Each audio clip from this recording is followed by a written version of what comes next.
ಚೀನಿಯರು ತಮ್ಮ ಭತ್ತದ ಗದ್ದೆಗಳಲ್ಲಿ ಏಡಿಗಳನ್ನು ಏಕೆ ಬಿಡುತ್ತಾರೆ ಎಂಬುದು ಎಲ್ಲರಿಗೂ ಆಶ್ಚರ್ಯನುಂಟು ಮಾಡುತ್ತದೆ.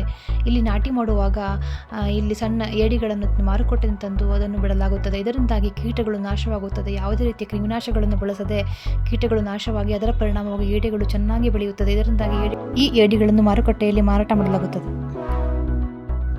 ಚೀನಿಯರು ಅಲ್ಲಿನ ಹಸಿರು ಈರುಳ್ಳಿ ಗದ್ದೆಗಳಲ್ಲಿ ಮೊಟ್ಟೆಗಳನ್ನು ಏಕೆ ಹಾಕುತ್ತಾರೆ? ಈ ಅಭ್ಯಾಸವು ಚೀನಾದಲ್ಲಿ ಯಾವಾಗಲೂ ಇದೆ. ಇದನ್ನು ಬೆಳೆಸುವಾಗ ವೀಕ್ಷಕರಿಗೆ ಆಶ್ಚರ್ಯವಾಗುತ್ತದೆ.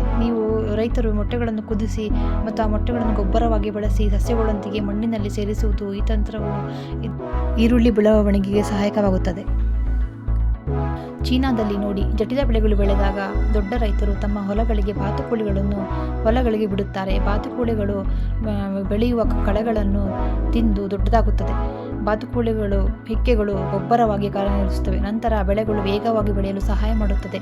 ನಂತರ ರೈತರು ಬಾತುಕೋಳಿಗಳನ್ನು ತೆಗೆದು ಮಾರಾಟ ಮಾಡುತ್ತಾರೆ. ಅವರು ಮಾರುಕಟ್ಟೆಗಳಲ್ಲಿ ಕಾರ್ಬೋಹೈಡ್ರೇಟ್ಗಳನ್ನು ಕೊಯ್ಲು ಮಾಡುತ್ತಾರೆ.